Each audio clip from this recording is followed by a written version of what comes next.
Hello! Good morning! This is Cordapia. So guys, ako ipakita sa inyo karon nga maghimo ko sa akong own version of herbal tea. Mao ni siya akong gihimo guys kanang lemongrass na ay malunggay. Gibutangan ako siya og oregano. And of course, para to neutralize the taste, naa siya ay lemon. Isa lang kabuok para di pud siya aslum. So, mao na ni siya guys, ang result. Oh, nag-aso-aso pa gid siya guys, oh. Gibutangan ako siya og spoon kay aron dili siya buak ang baso. And ato na siyang ibutang ang lemon. Kana siya. Muna siya guys. Muna siya ang akong kuan ganina guys. Akong gilaga nako. Sa Bisaya pa gilaga.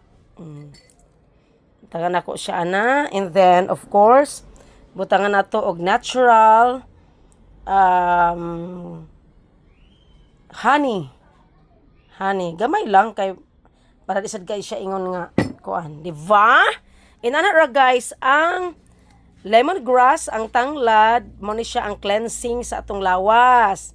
Ang kaning malunggay, mao ni siya ang benefit nga atong makuha ani.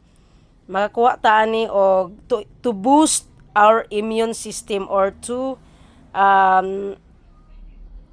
magpakusog sa atong immune system. And then kani oregano, mao ni siya ang mga makuha sa toxins sa atong lawas, mga toxins.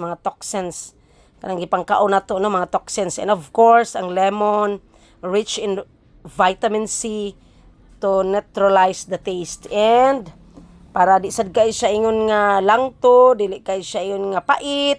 So butangan nato siya og honey. Yay! Bye-bye!